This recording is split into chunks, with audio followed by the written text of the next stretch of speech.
आज हम लोग कक्षा 5 के पर्यावरण और हम का वर्कबुक का पाठ 1 पटना से नाथुला की यात्रा को इसमें हम देख रहे हैं कि सबसे पहले गतिविधि 1 में दे रहा है कि भारत के नक्शे पर बिहार और सिक्किम राज्य को चिन्हित कर रंग भरिए। तो यहाँ पे हम देख रहे हैं कि मैंने यहाँ पे बिहार को जो है लाल रंग से रंगा है और सिक्किम को ठीक इसके ऊपर जो है सिक्किम इसको ग्रीन रंग से रंगा गया है। आप भी इसको देख करके इसे रंग लेंगे। अब आगे की तरफ देख रहे हैं,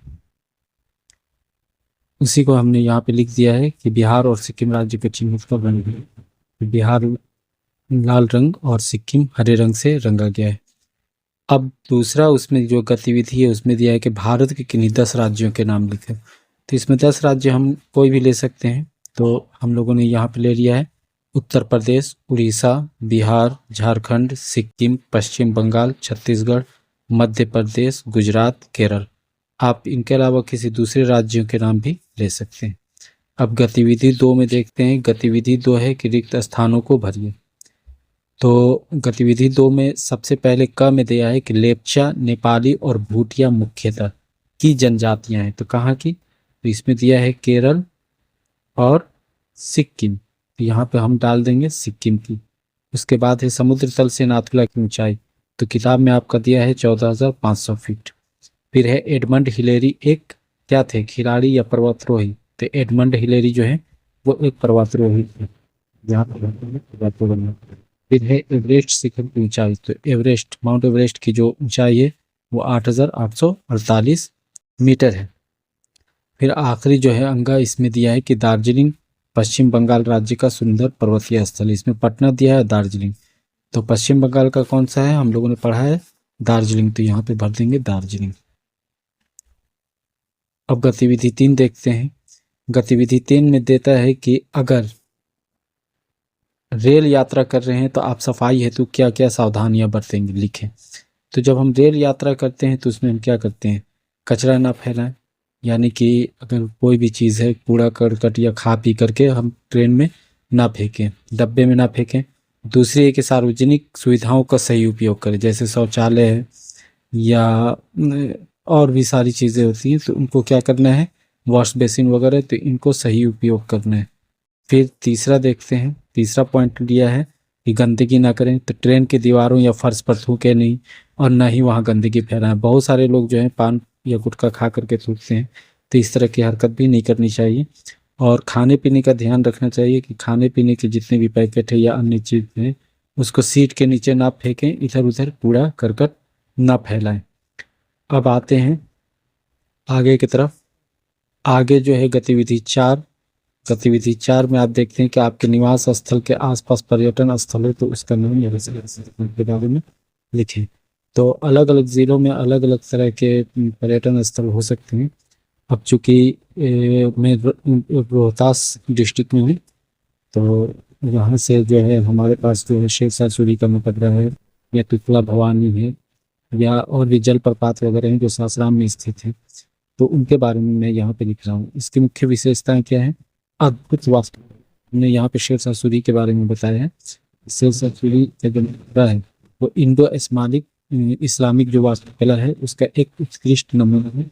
और ये क्रिश्चियन से बने हैं तो लाल बलुआ पत्थर से बने हुए है। फिर पानी के बीच में स्थित है। दूसरा विशेषता क्या है? ये पानी के बीच में स्थित है, यानी कि शेरशाह सूरी का जो मकबरा है वो बहुत ही आकर्षक और सुंदर है और ये एक तालाब पानी के बीच में स्थित है। कुल मिलाकर के ऐतिहासिक महत्व के बारे में जानते हैं तो ये जो है शेरशाह सूरी जो बहुत बड़े महान मुगल नहीं पठानी शासक थे, अफगानी शासक, उनके दौर में उनके द्वारा बनाया गया। और इन्होंने ही जो है ग्रैंड ट्रंक रोड यानी कि जीटी रोड जिसे कहते हैं उसका निर्माण करवाया था। फिर आगे आते हैं, भारत का दूसरा ताजमहल भी इसे कहा जाता है। किसे? तो ये शेरशाह सूरी का जो मकबरा है इसे भारत का दूसरा ताजमहल के नाम से भी बहुत से लोग जानते हैं, क्योंकि इसकी भव्यता और बनावट जो है इसे अद्भुत बनाता है। फिर आगे की तरफ देखते हैं, इसके गुंबद देखेंगे तो गुंबद बहुत ही विशाल है, जिसकी ऊंचाई जो है ये लगभग जो है 122 फीट है। तो बहुत ही ऊंची गुंबद है, बहुत ही विशाल है। अब आते हैं गतिविधि 5 और 6 में। तो गतिविधि 5 में दे रहा है कि बिंदुओं को मिलाइए और क्या आकृति बनती है। तो ऊपर के जो बिंदु हैं इसको जब आप मिलाएंगे, यहाँ पे ये जो बिंदु है, इन बिंदुओं को जब आप मिलाएंगे तो ये मिलाने के उपरांत जो है आपको याक का एक चित्र मिलेगा। ठीक है, उसमें चित्र को भर करके और उसके बाद उसमें अपने मनपसंद रंग को भर लेना है। गतिविधि 6 में देखते हैं कि देता है कि दिए गए अनुच्छेद के आधार पर रिक्त स्थानों की पूर्ति करें। तो सिक्किम की राजधानी का नाम क्या है? तो गंगटोक। फिर सिक्किम की मुख्य नदी का नाम क्या है? तीस्ता। फिर जाकर के रूमेटिक जो मोनेस्ट्री है, ये बौद्ध धर्मगुरु किसका है? तो करमापा रहते हैं, जो बौद्ध धर्मगुरु हैं करमापा, उनके लिए मतलब है कि रूमटेक मोनेस्ट्री बनवाया गया है। अब रूमटेक मोनेस्ट्री जो है बौद्ध धर्म का क्या है? प्रसिद्ध केंद्र है। तो यहाँ पे बौद्ध धर्म का प्रसिद्ध केंद्र है। इस तरीके से भर लेंगे। फिर गतिविधि 7 में देखते हैं। गतिविधि 7 में है कि नीचे दिए गए चित्र के आधार पर याक की शारीरिक बनावट तथा उसकी उपयोगिता के बारे में लिखें। तो याक के जो शारीरिक बनावट है और उसकी उपयोगिता कि क्या उसकी खासियत है और क्या फ़ायदे हैं, इन सारी चीज़ों के बारे में लिखना है। तो याक की शारीरिक बनावट में अगर देखते हैं तो इसके बाल जो होते हैं बड़े घने बाल होते हैं।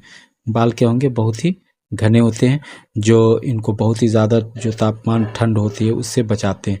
इनका शरीर जो है बहुत ही मजबूत होता है।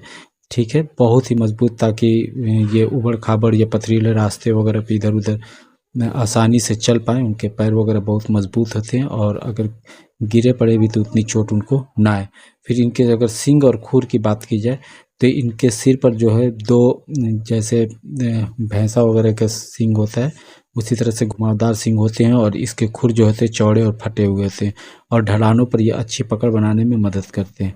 ऊंचाई और अगर वज़न की बात की जाए तो ये तकरीबन 1000 पाउंड के आसपास हो सकते हैं और जंगली याक जो है इससे भी बड़े होते हैं। याक की उपयोगिता की अगर बात की जाए तो ये बोझा ढोने में इनका इस्तेमाल होता है। जैसे हिमालय वगैरह पे जो है इनको मतलब है कि बोझा पथरीले रास्तों पर ढोने के लिए इस्तेमाल किया जाता है। दूसरी चीज़ है कि याक से मतलब है कि दूध और भोजन भी प्राप्त होता है। इनके जो दूध होता है उसमें भरपूर मात्रा में वसा और प्रोटीन होता है।